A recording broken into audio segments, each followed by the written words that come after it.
Dynamics of this campaign are changing, and the growing prospect of a hung parliament has certainly energised the Scottish National Party, which launched its manifesto today. The SNP, by the way, prefers to talk about a balanced parliament, not a hung parliament. They see it as an opportunity, not a problem. And their pitch to Scotland's voters is that they would use all their influence at Westminster to try to prevent any damaging spending cuts. Our Scotland political editor, Brian Taylor, was at the launch. Alex Salmond has a problem. He can't win this election in the sense of forming the UK government. Time to change hats and switch tactics.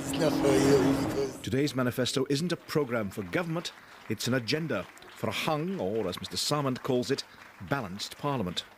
A balanced parliament will be a people's parliament. And the way to get that balanced parliament in Scotland is to vote for the SNP. In a hung parliament, the SNP say they could extract concessions for Scotland. They want to bring forward capital spending to fund projects like the new Forth Crossing, a guarantee for Scotland's elderly that existing free personal care will be protected, and high-speed rail extended to Scotland in the first phase. In return, issue-by-issue support for the new government. We're not going to coalition with Tweedledum or Tweedledee or even the Tweedledems.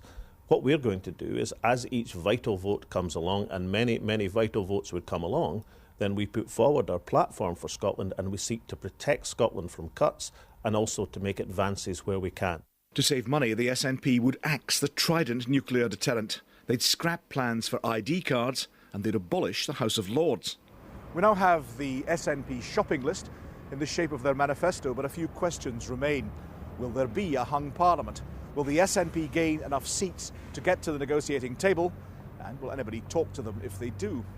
Well, today was truly an Alex in Wonderland performance, as only the bravado of Mr Salmond can demonstrate. But actually the SNP aren't relevant to this UK general election. The only party who can take on Labour and win seats from Labour in Scotland are the Liberal Democrats. I think it's quite clear that the SNP don't see that they have any real prospects in this election because they understand it's a choice between Labour and Conservative. I think people in Scotland understand what the choice is in this election. It's a choice between recovery with Gordon Brown or throwing the country back into recession with David Cameron. But nationalists say that's a bogus choice. No backhand deals, but they believe voters are so fed up with the Westminster establishment, they're ready to try different parties and to share power around. Brian Taylor, BBC News.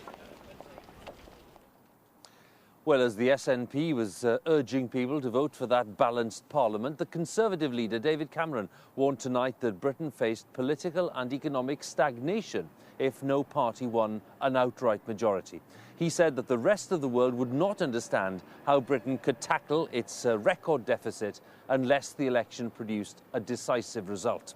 The Conservative leader is being urged by some colleagues to adopt a far more combative approach after the outcome of last week's debate. Our political editor, Nick Robinson, has spent part of the day with Mr Cameron.